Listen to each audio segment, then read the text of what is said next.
Hi guys, great to see you again. Thanks for clicking on and having a watch. Don't forget to click subscribe, like, and then leave a comment. Let me know what you want to see in future videos. I've enjoyed making this video today.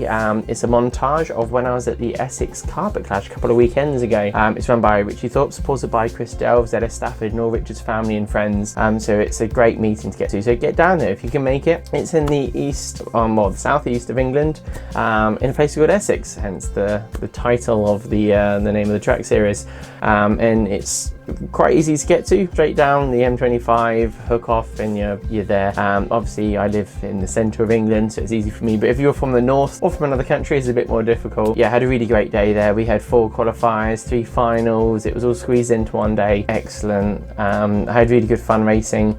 There were some brilliant finals to watch. Hopefully there'll be some videos out there, but I've captured some of my stuff, made a little montage, squeezed some onboard GoPro stuff that I've been enjoying doing. You can see the car leaning around a bit more than it should do because you've got this nice heavy GoPro sitting on top. But no, I had a great time. I'm going to try and do this a bit more with going to clubs, have a chat with you guys, and then do a little montage, and then you can see what's going on. Anyway, thank you for watching. I'll see you next time, and enjoy.